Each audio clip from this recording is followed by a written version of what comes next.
our place, find our center.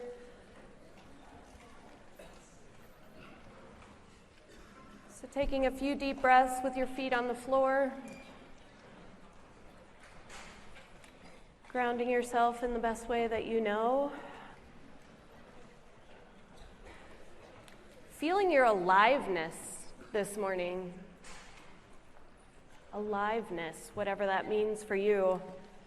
However you feel like you are fully in yourself, right? Fully centered. Thinking about that breath. Bringing ourselves to presence. Many of you asked me about mindfulness yesterday, and I think that I was thinking a lot about that last evening. Mindfulness is a practice, and they call it a practice, but for some reason it seems really serious, right? When you hear about people doing their mindfulness practice. But I started really digging into the word practice. It's like, you practice when you start playing the clarinet and you're practicing. There probably aren't too many people in the room with you, right? Because you're new at it, and the practice is a little rough. And so mindfulness being a practice, whether you're starting something, any kind of new thing, or becoming aware of yourself in a new way, somebody said, what's the best thing for us to keep in mind as we are working toward mindfulness? It's just being gentle with yourself. I think. I really believe that we can't, if I do something without mindfulness, it happens all the time. I lose the little slip to the hub parking thing, and that sucks. Like, why wasn't I being more mindful? I could beat myself up about that, or I could be like, okay, I just need to create a system so that I'm not losing this. So taking those moments to learn and grow, and being gentle with ourselves while we're learning, I think is one of the keys to mindfulness and any other practice that you take up. So we don't have a clicker today, so Elizabeth is going to be clicking for me. Blog Prompt 1 will be up very soon. I'll send you a Canvas announcement about that. Blog Prompt 1, Admit Ignorance and Open to Discovery. There will be some follow-up questions there so that you can kind of dive into this. And the place that you'll be finding the blog is under Canvas, and then you look under Pages. You see the BiSci 3 blog, and then the topic for this one is going to be called Getting Started. So that's another optional extra credit that you can choose to do if you would like. So that will be available to you. Will you click for me? Thank you. So thinking about what we experienced yesterday, Earth as home, being outside, spending time outside on such a gorgeous day, and where we were in classes last week as we talked about the concept of home, and then we talked about the concept of cycles, all of these natural cycles that we're a part of. The idea that our bodies and our minds are home in a lot of ways, and that we're made of earth, like all these cool connections going on. So what happened for you? Did anything interesting happen for you related to the home class, related to cycles, related to the field trip, any of those pieces? I'd like you to talk with your neighbor and just see if anything interesting. Interesting could be good or it could be bad. It doesn't really have a connotation. Anything interesting happened for you? So talk to your neighbor.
Okay.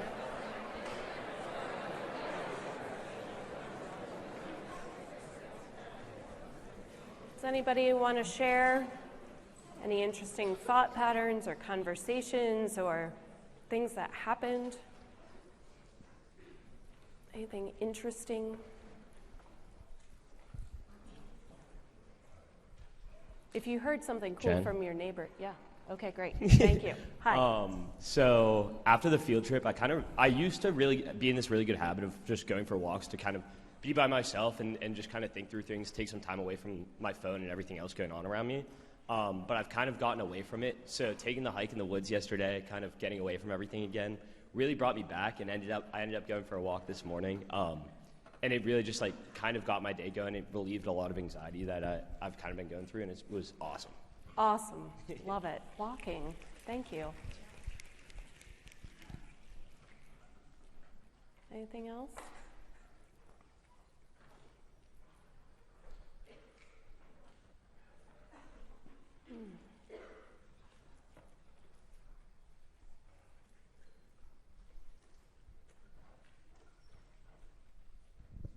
I think something that was really interesting for me was when I turned my phone back on, I thought I would immediately want to be on it and catch up on all my notifications. And I really didn't. I kind of put it back down and didn't touch it.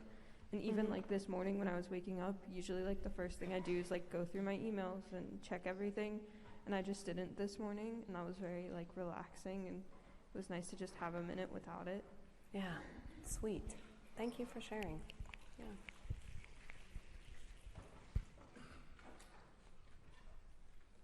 Anybody else?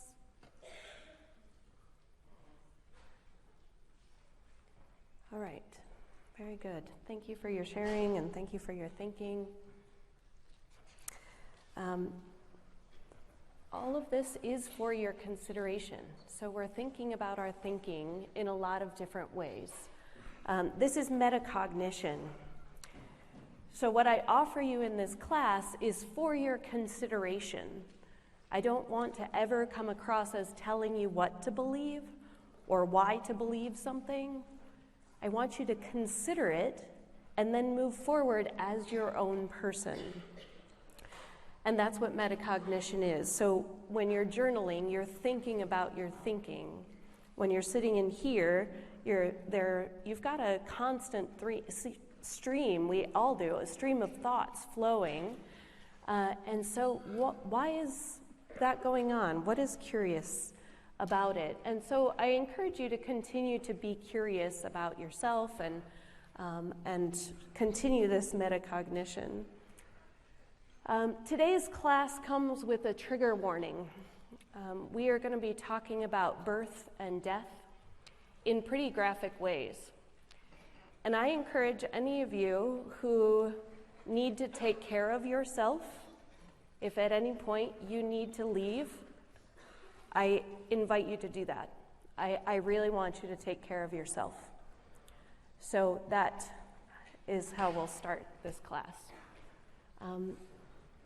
So go ahead, Elizabeth. Thank you. So this is where we were last Wednesday. The menstrual cycle, the most basic earthly human cycle that we have. Blood is our connection to that really feminine thing that we have going on. It's a microcosmic of the different cycles that happen on the planet. It's the waxing and waning, it's the ebb and the flow of the tides, and the change of the seasons, something to really be celebrated as the monthly ripening of an egg getting ready for implantation to create a baby. So we don't think about that part very much. It's sort of an unconscious thing, except for people who are really trying to have children. Then it's something that, becomes a very intense attention getter, right? It takes a lot of energy and time. But this is how we birth new life into being. And so today we're going to dive even more deeply into those connections of birth and death. Will you? So I'd like you to do this in your journal. Your beliefs about giving birth. Do it 3 times at least.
right. Anybody want to share some of the words or one of the words that you chose to fill the sentence?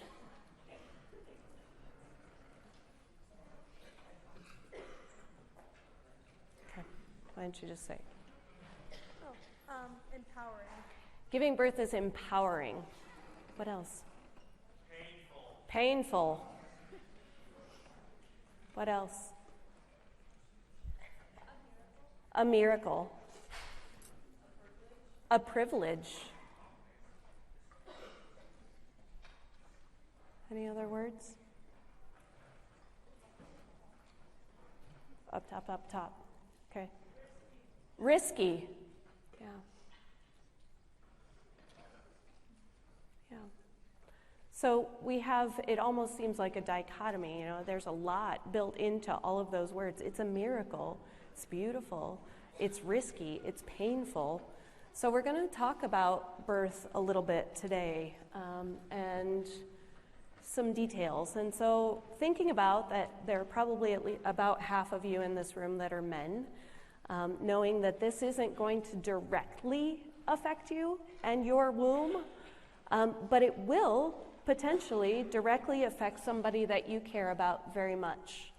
And so the more that you can learn and think and know about this, the more you're going to be able to support somebody that you care deeply about. So believe that giving birth is a lot of different things. So we're going to talk about this actual process of birth.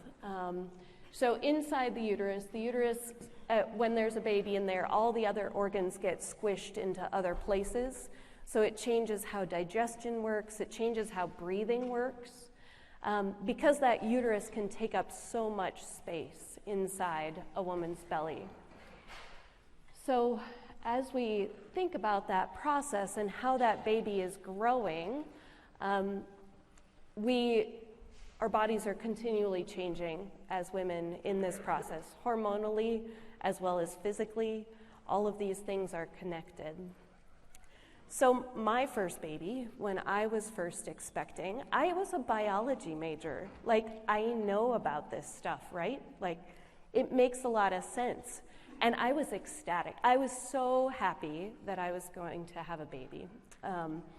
And it was a good time in my life. I was really comfortable. I loved my job. I had all these good things. And so I just kind of went through it. I loved that feeling that I was nurturing something inside of me, this little mystery of a person. We didn't find out whether it was a boy or a girl. It was just this mystery that felt so awesome. I loved feeling him move. Turned out it was a boy.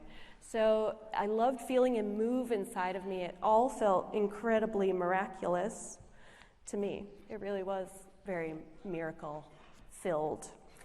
And so we did a childbirth class. And through that childbirth class, now this was almost 21 years ago, we did this childbirth class, and it was all about the medications that I could receive when I was in the hospital to make birthing easier. But I was convinced I didn't really pay attention during the class because I was like, I'm going to do this all natural. This is going to be the perfect, amazing situation. I'm going to have this baby. It's going to be... And yet, when it came time for me to, I went into labor, I realized I had no clue what I was doing. I was not mentally, emotionally, physically prepared for the process of birth. And I was freaking scared. So we had gone to a dinner. I was 3 days overdue, and we had gone to a dinner at my brother's house, and we had baked, when a baby's overdue, you try to do all kinds of superstitious things to get it to, and this was a big kid, right? His feet were up under my ribs. It was a little less miraculous at that point.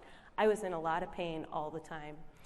And so we went to my brother's house, had a dinner. We baked a birthday cake because it is a birthday that we're hoping for. And sure enough, it seemed to work. So that evening I went into labor, and it was the most crazy pain I had ever experienced in my whole life. Way different than what I had thought it would be. And so I freaked out. is essentially what happened. And labor had only been going for about 2 hours, and already I was calling the midwife, and I was in so much pain and just couldn't, I didn't think I was going to survive. And so we went to the hospital, and there was a lot of labor that still had to happen. It turned out that Isaac, my son, was in the wrong position. So instead, the baby is supposed to be born so that their face is next to the woman's tailbone, and instead hit the back of his head. So we had bone against bone. It's called back labor. So just my back was in incredible pressure pain. So what happened next was then came all of the medications, all of the things that I was so determined not to have. Sorry, it gets kind of emotional. And so I had the epidural, which killed all of my feeling from my neck down. And then that slows down labor. So then they give you Pitocin, which is a drug that can speed up labor. And then it's time maybe to have the baby, except I can't feel anything. And they're telling me to push, and I can't feel anything. So how does that all supposed to work? And so by the time Isaac was born, I had approved for them to pull him out with a vacuum suction, which I never thought I would allow. And so out he came, and he was fine, except that I was left alone. They rushed him away to emergency to make sure that he was fine, and my husband went with him, and then that just kind of left me all by myself with these crazy emotions and this crazy pain, and I didn't know what to do. I was so disappointed in myself that I didn't do it the way that I was too weak. That was how I felt. And so when he did come back to me, this is him, there were moments where they were talking about, well, we're going to have to do a cesarean section. They're going to cut open. So what happens during a cesarean section is that they cut open the walls of the stomach and then the walls of the uterus, and they take the baby out. So C-sections have become a lot more popular in the United States because they can be scheduled, because women like me aren't ready as we think we're going to be.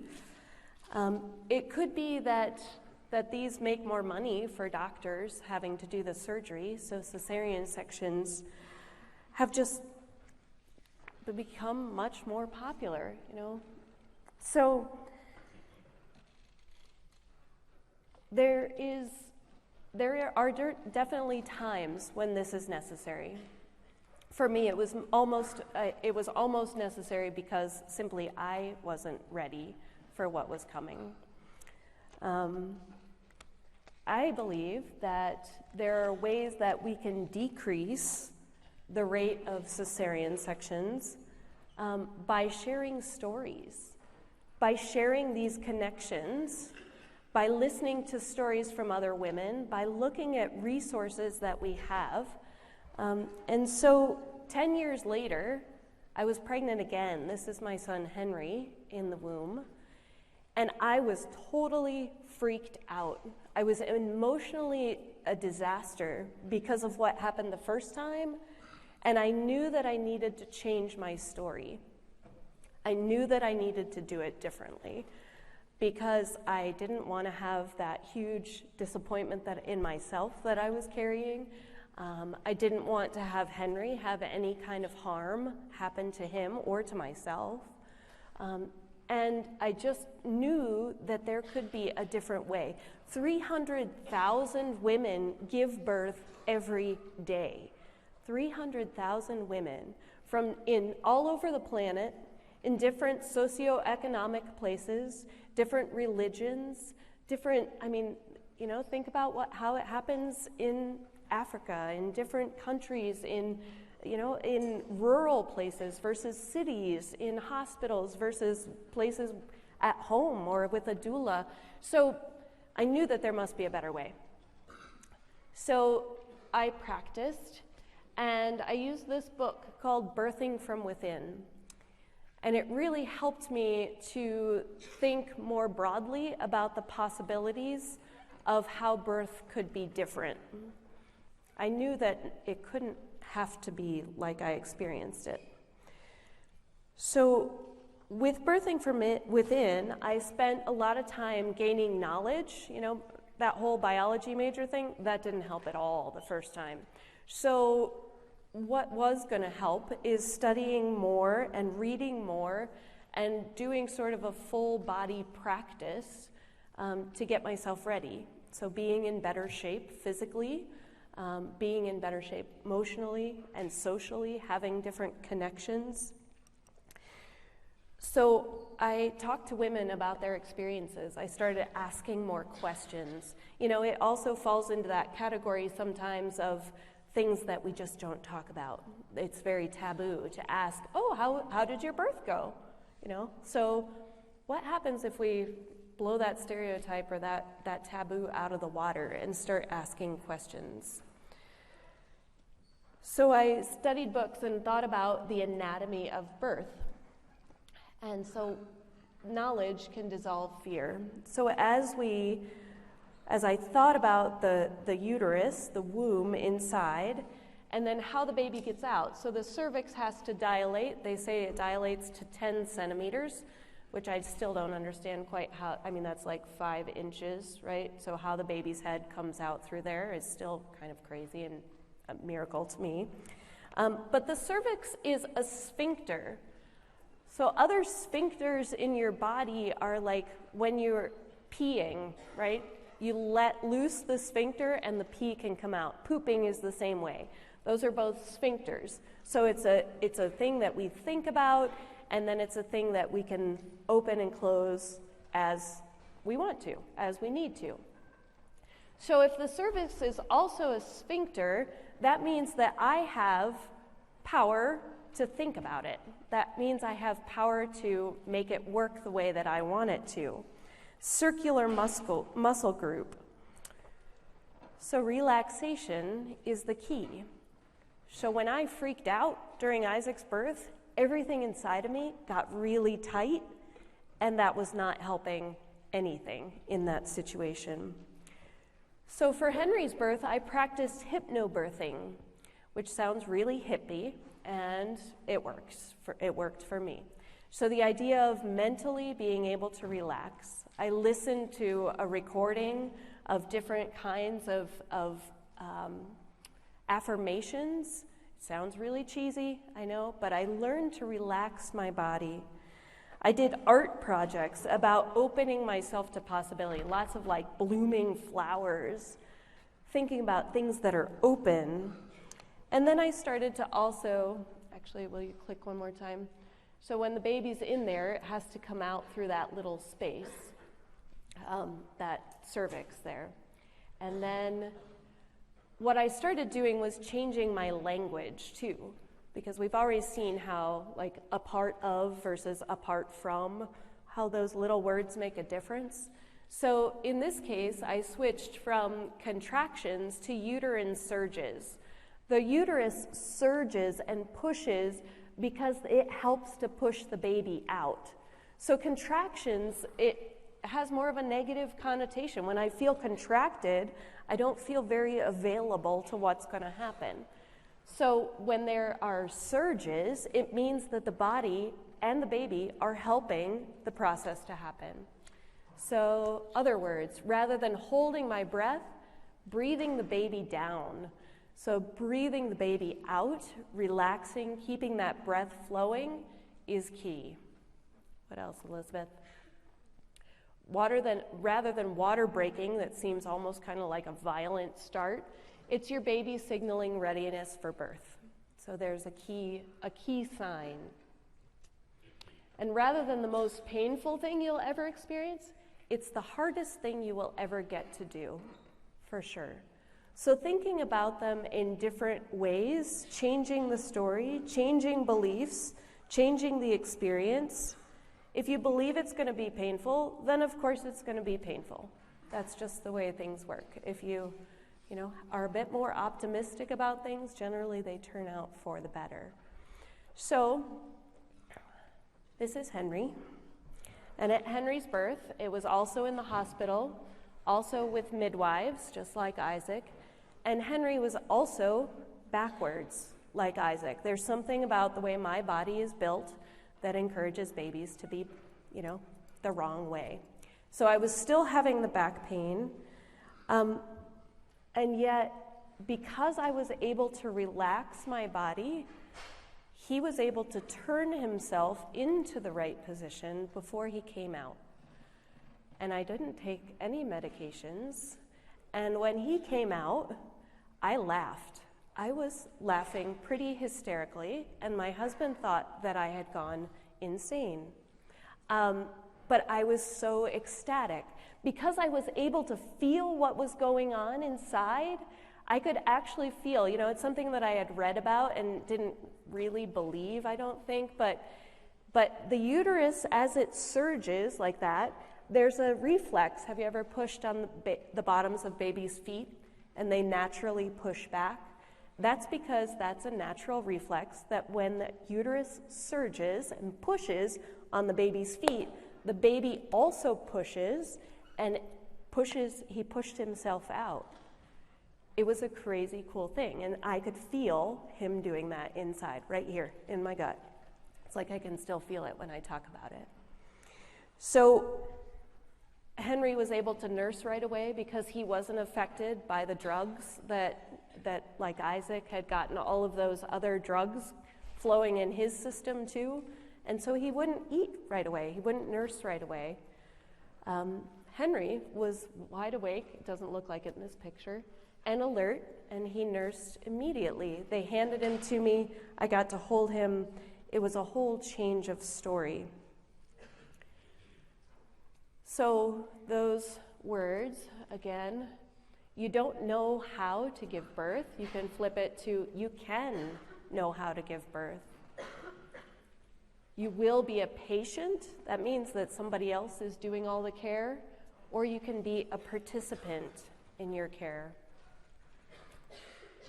You may be numbed with painkillers, or you can learn how to meet your own discomfort. Birthing will be incredibly painful, or birthing will be really hard. They're just slightly different. So birthing is to be survived versus birthing can be an ecstatic experience. And so I changed my story, and that was part of the other reason I laughed at the end, is that I felt like I had won.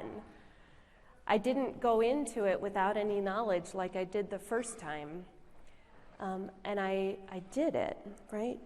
I assume, I've never done it, but I assume that running a marathon, I know that it requires physical strength and endurance, but I think that it also requires emotional and sort of a spiritual, sort of mental game, right, in order to accomplish running 26 miles. Or I have a friend who runs 50 miles or 100 miles. I can't even imagine. And so what's that game? How can we encourage ourselves along in this way? So I wouldn't go into a marathon without any preparation, and birthing is very much like that. So I wonder if you know your birth story. It might be interesting to ask your mom and your dad about that. So from birth, we live these lives. Eating is receiving nutrients. Earth, fire, water, air, and space combine to make this food. We take the lives and labor of numberless beings that we may eat. May we be nourished, that we may nourish life. So that part of the bottom, the Joan Halifax quote, may we be nourished that we may nourish life. What does that mean for you? Talk a minute to your partner about it.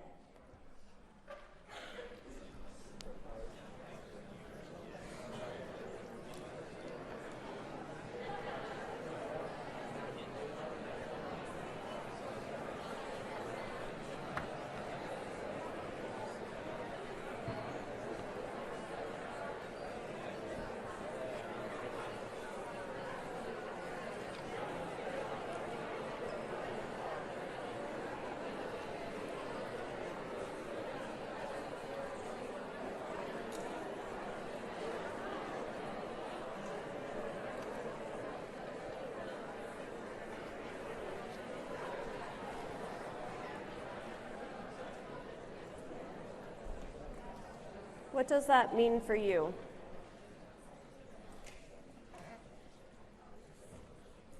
May we be nourished that we may nourish life. Any thoughts about that quote?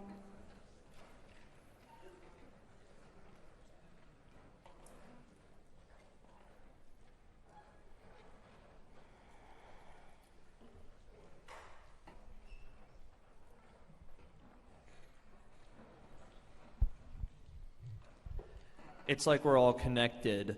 Think of it in the way of we're not making the food, but we get the food from the farmers. But they're essentially keeping us alive because we didn't make the food.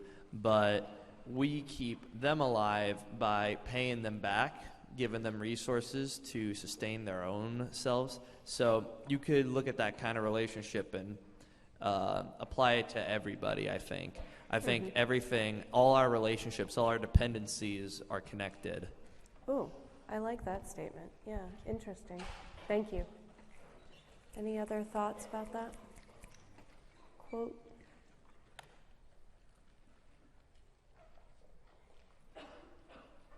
Okay.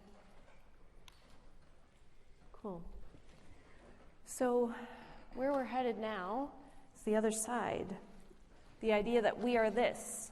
Carbon and hydrogen and oxygen and nitrogen.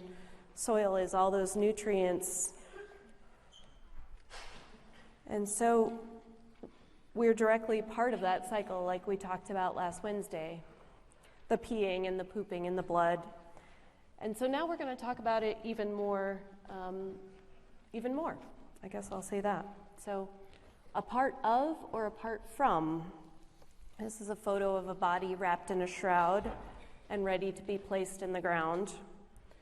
It's the nutrient cycle, right? The nutrients of our bodies that then go back to the earth. The exchange of organic and inorganic matter back into the production of other matter. So we already know there are finite amounts of the oxygen and the carbon and all of the parts of us. So what's your association or your thoughts about death? Might want to take a minute and just jot that in your journal.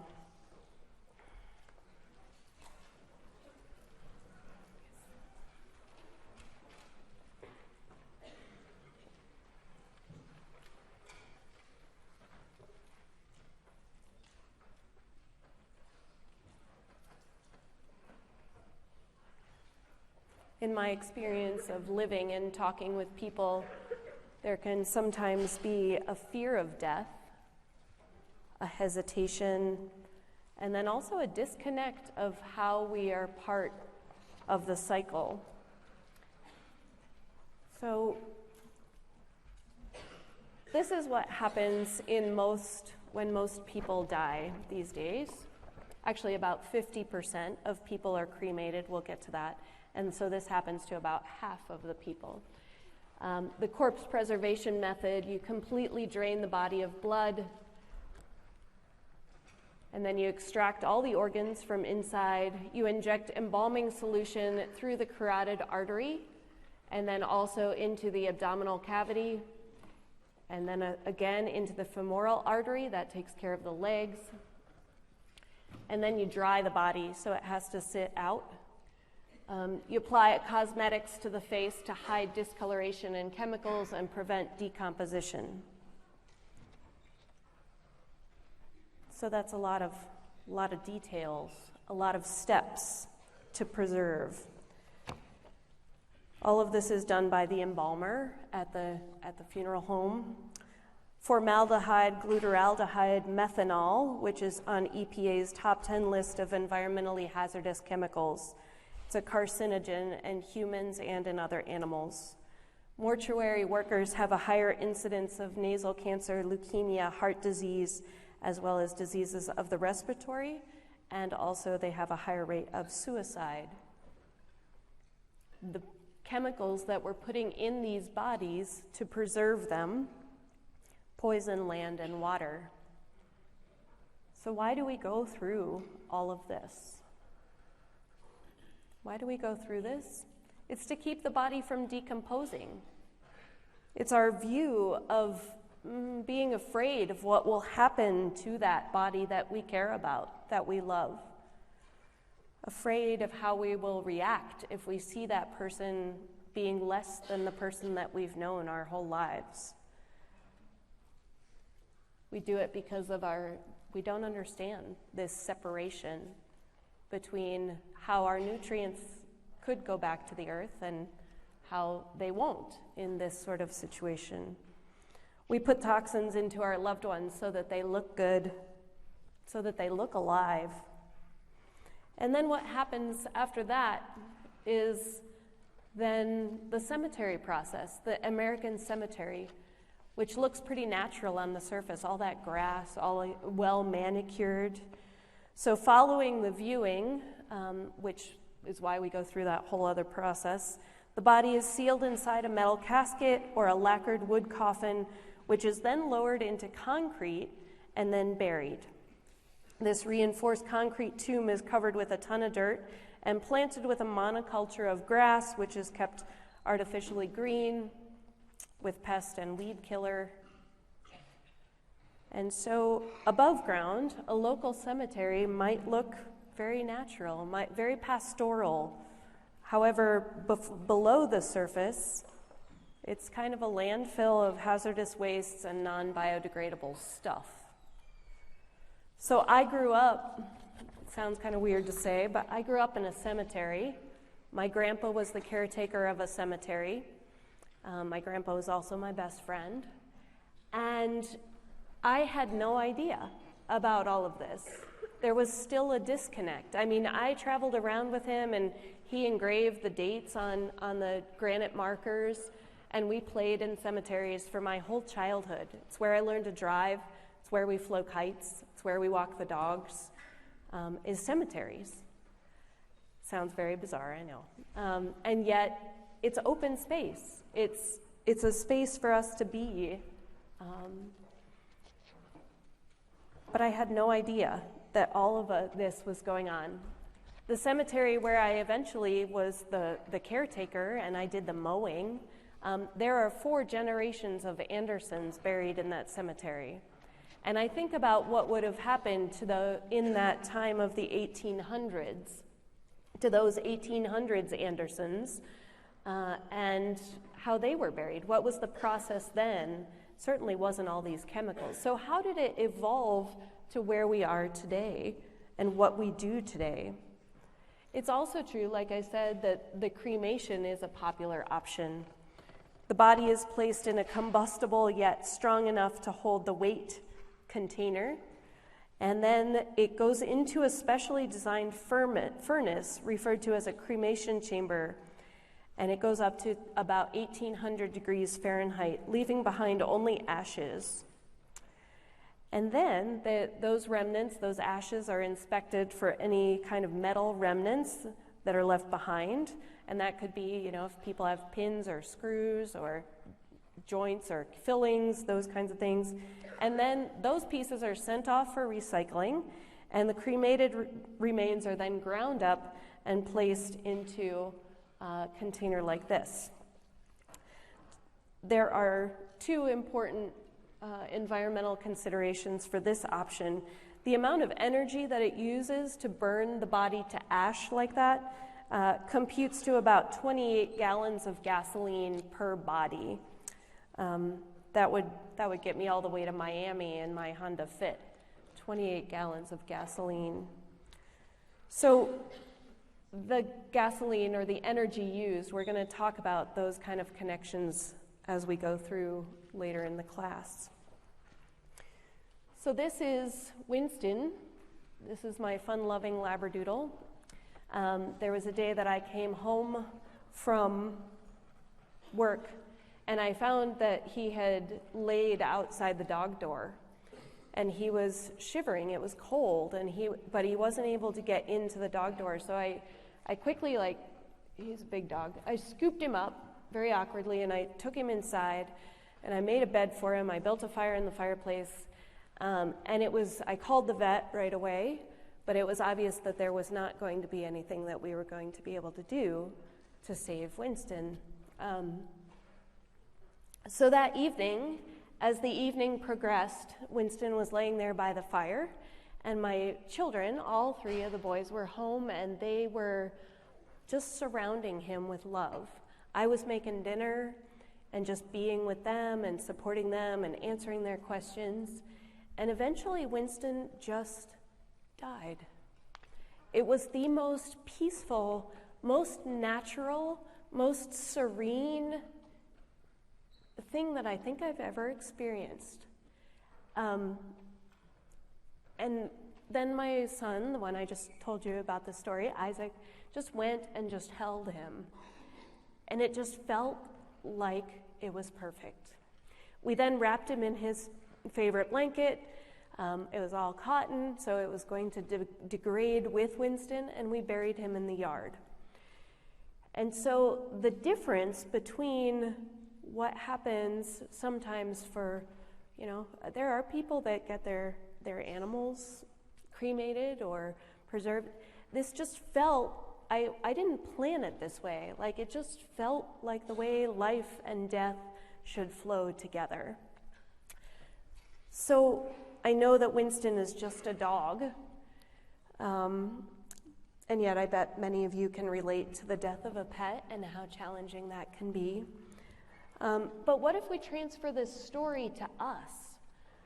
When people are ready to pass, just being present, being life-giving, being with them in those moments, feels like a good idea. Feels right. I have not had the chance to do that for someone, be that for someone, but I wonder if we could do it. So there is an alternative. There are ways that you can buy something like this, where the body goes into this bag and it nourishes the tree. And then there are other ways that you can do it like this. That's a video right inside. Yep, so just click that for me. I think that the shift has been that people are not satisfied with the whole process of burial that we've been practicing in this country. For most of my life, I assumed that I would be cremated. And then when I read about green burial, I thought, really, this is the option that makes the most sense, to return my body to the earth in a natural and rather sacred way, without poisoning my body with chemicals or burning it up into the atmosphere. Penn Forest is the first exclusively green cemetery in Pennsylvania. What that means is all of the burials in this whole cemetery are green burials, so when you come onto the property, it looks very natural. It doesn't look like a typical cemetery that you think of with, granite headstones and, upright markers or mausoleums. It's like a forest or a park. It's more like if you go to City Park or go out in the country, it's just, make the land look like it did before humans came onto the scene. Dignity in what you do with a person when they died. It's beautiful. If I can wash him myself, if I don't have to put all sorts of things into his body, but just being very natural and dignified in the way of how I treat my husband, even when he's dead.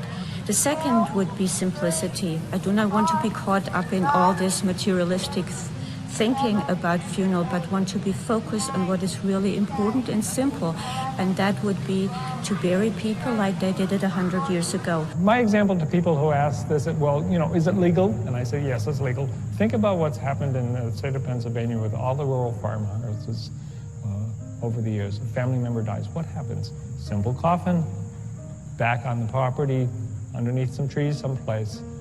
That has been the tradition here for hundreds of years. It would be the tradition in many societies around the world for thousands of years. There is nothing that we're doing here that's different. We're returning to a very natural way. I explain the principles of green burial to people, about how we try not to harm the environment, and they listen to that. But when I tell people that we're going to bury them between trees in the woods, they really like that idea. And so do I.